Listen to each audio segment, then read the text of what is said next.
오늘도 2부 예배에 참석하신 여러분에게 주님의 평화가 함께하길 바랍니다. 누가복음 17장 7절부터 9절에 보면 예수님께서 재미있는 비유 하나를 말씀하셨습니다. 그 내용은 이렇습니다. 너희 중에 누구에게 밭을 갈거나 양을 치거나 하는 종이 있어서 밭에서 돌아오면 그대로 곧 와서 앉아서 먹으라 할 자가 있느냐? 도리어 그대로 내 먹을 것을 준비하고 띠를 띠고 내가 먹고 마시는 동안에 수종 들고 너는 그 후에 먹고 마시라 하지 않겠느냐? 명한 대로 하였다고 종에게 감사하겠느냐? 이 비유는 정체성에 관한 말씀입니다. 자기가 누구인지 무엇을 해야 하는 사람인지 분명히 알고 살아야 한다는 것을 깨우쳐 줍니다. 비유 속에 등장하는 사람이 밭을 갈거나 양을 친 후에 집으로 돌아와서도 앉아서 밥을 먹지 못하고 또다시 주인의 먹을 것을 준비해야 하며 주인이 먹고 마시는 동안에 수종 들어야 하는 것은 그가 종이기 때문입니다. 종이기 때문에 주인이 다 먹고 마신 다음에 먹고 마셔야 하며 주인이 명령한 모든 일을 다 했음에도 불구하고 감사를 기대하지 않습니다. 만약 종이 주인이 명령한 모든 일을 다 했다고 해서 집으로 돌아와 주인에게 자기 먹을 밥을 차리라고 한다든지 자기가 한 일에 감사하라고 요구한다면 그는 더 이상 그 집에 머무를 수가 없습니다. 자기가 누구인지 무엇을 해야 하는 사람인지 잊어버린 사람이기 때문입니다. 사람이 살아가면서 어떤 위치에 있든지 다른 사람들과 하나님으로부터 인정받으려면 무엇보다 자기 자신에 대한 이해가 분명해야 합니다. 자기가 어떤 사람인지 무엇을 해야 하는 사람인지에 대한 이해가 분명해야 한다는 것입니다. 이 점에 있어서 교회 일꾼들도 예외가 아닙니다. 교회 일꾼들도 자기가 어떤 사람인지 무엇을 해야 하는 사람인지에 대한 이해가 분명해야 합니다. 그러면 교회 일꾼들은 어떤 사람들일까요? 교회 일꾼들은 한마디로 부르심을 받은 사람들입니다. 교회라고 번역된 히라보 단어는 에클레시아입니다. 그런데 이 단어의 뜻은 불러 모았다라는 것입니다. 그러므로 교회는 하나님의 부르심을 받은 사람들이라는 의미가 있습니다. 교회 일꾼들은 하나님의 부르심을 받은 사람들 가운데 교회의 필요에 따라 하나님께서 선택하여 세우신 사람들입니다. 그러므로 교회 일꾼들은 부르심을 받은 사람들입니다. 복음서에 보면 예수님을 통해 제자들을 선택하실 때 항상 부르다라는 단어가 사용되고 있습니다. 마가복음 3장 13절에는 자기의 원하는 자들을 부르시니 나온지라고 기록되어 있습니다. 마태복음 10장 1절에는 예수께서 그의 12 제자를 부르사 이렇게 기록되어 있습니다. 누가복음 6장 13절에는 그 제자들을 부르사 그 중에서 12를 택하여 사도라 칭하셨으니라고 기록되어 있습니다. 제자들의 선택에 대하여 이같이 부르다라는 단어가 사용된 것은 제자는 하나님의 부르심을 받은 사람임을 알려주는 것입니다. 오늘날에도 하나님께서는 필요한 사람들을 부르십니다. 신이 세우신 교회를 통해 부르시는 것입니다. 그러므로 교회 일꾼들은 하나님의 부르심을 받았다는 사실을 명심해야 합니다. 부르심을 받은 사람이기에 지나치게 자신을 과대평가해서도 안 되지만 사람이 아닌 하나님께서 부르셨기에 자신을 하찮은 일꾼으로 여겨서도 안 됩니다. 오직 하나님께서 필요하셔서 불러 세운 일꾼임을 마음에 새겨야 합니다. 그러면 교회 일꾼들은 왜 부르심을 받았을까요? 오늘 본문에 의하면 그 답은 섬김을 위해서입니다.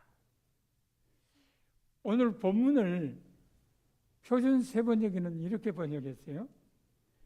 이와 같이 누구든지 우리를 그리스도의 일꾼이요 하나님의 비밀을 맡은 관리인으로 보아야 합니다.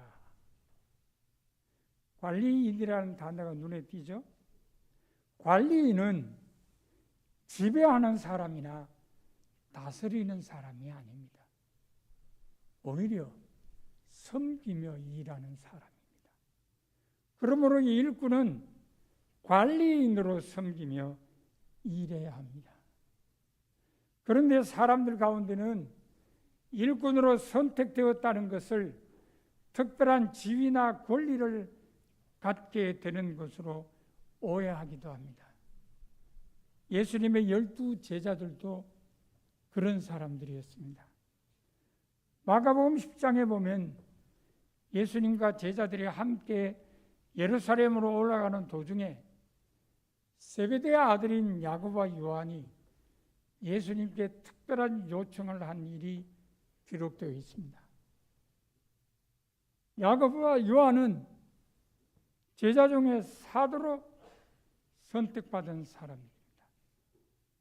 그래서 그들은 자기들이 특별한 지위나 권위를 얻을 것으로 생각했습니다. 그런 생각이 그들로 예수님께 특별한 요청을 하게 만들었습니다. 그들의 요청은 주의 영광 중에서 우리를 하나는 주의 우편에 하나는 좌편에 앉게 하여 주옵소서라는 것이었습니다. 이 요청은 분명히 특별한 지위나 권리를 꿈꾸고 있음을 드러낸 것입니다.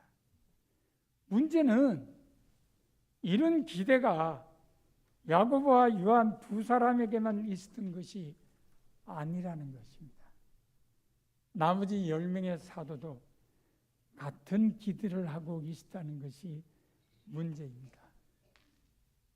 그래서 예수님께서는 모든 사도에게 너희 중에 누구든지 크고자 하는 자는 너희를 섬기는 자가 되고 너희 중에 누구든지 으뜸이 되고자 하는 자는 모든 사람의 종이 되어야 하리라고 가르치셨습니다.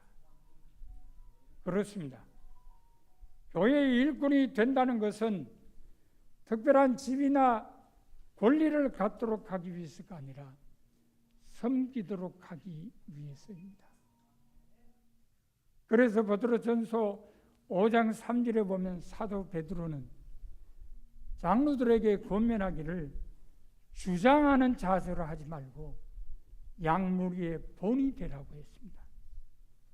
사도 바울도 에베소서 4장 11절과 12절에서 교회 안에서 사도나 선지자나 복음 전하는 자나 목사나 교사로 선택된 이유 중에 하나가 봉사의 일을 하도록 하기 위해서라고 가르쳐 주었습니다.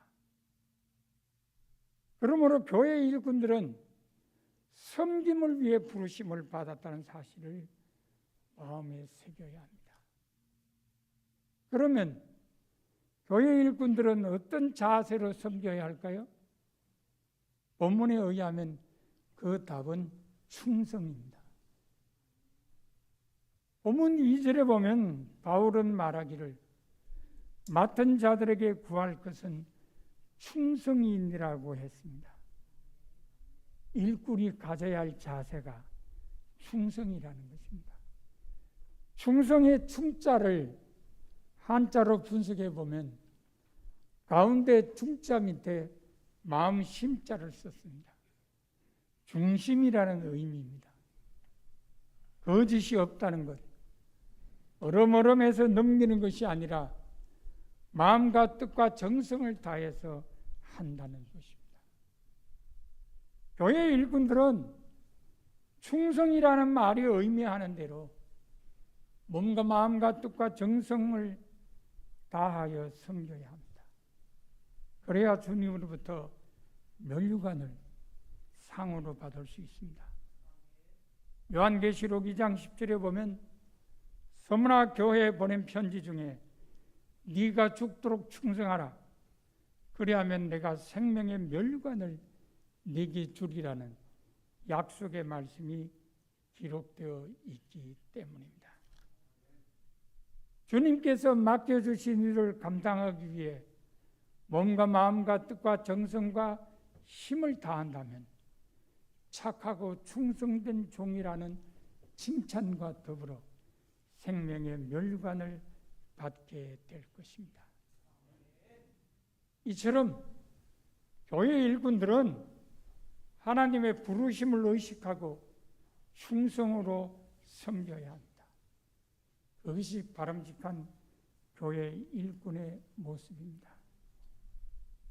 오늘 취임하시는 두 분 장로님은 바람직한 교회 일꾼이 되시기 바랍니다.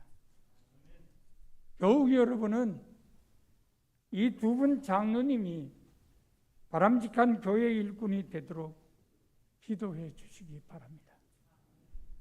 아울러 여러분도 하나님의 부르심을 의식하고 충성으로 섬겨서 착하고 충성된 종이라는 칭찬과 생명의 면류관을 받게 되시기를 바랍니다. 다 같이 사도신경으로 우리의 신앙을 고백하겠습니다.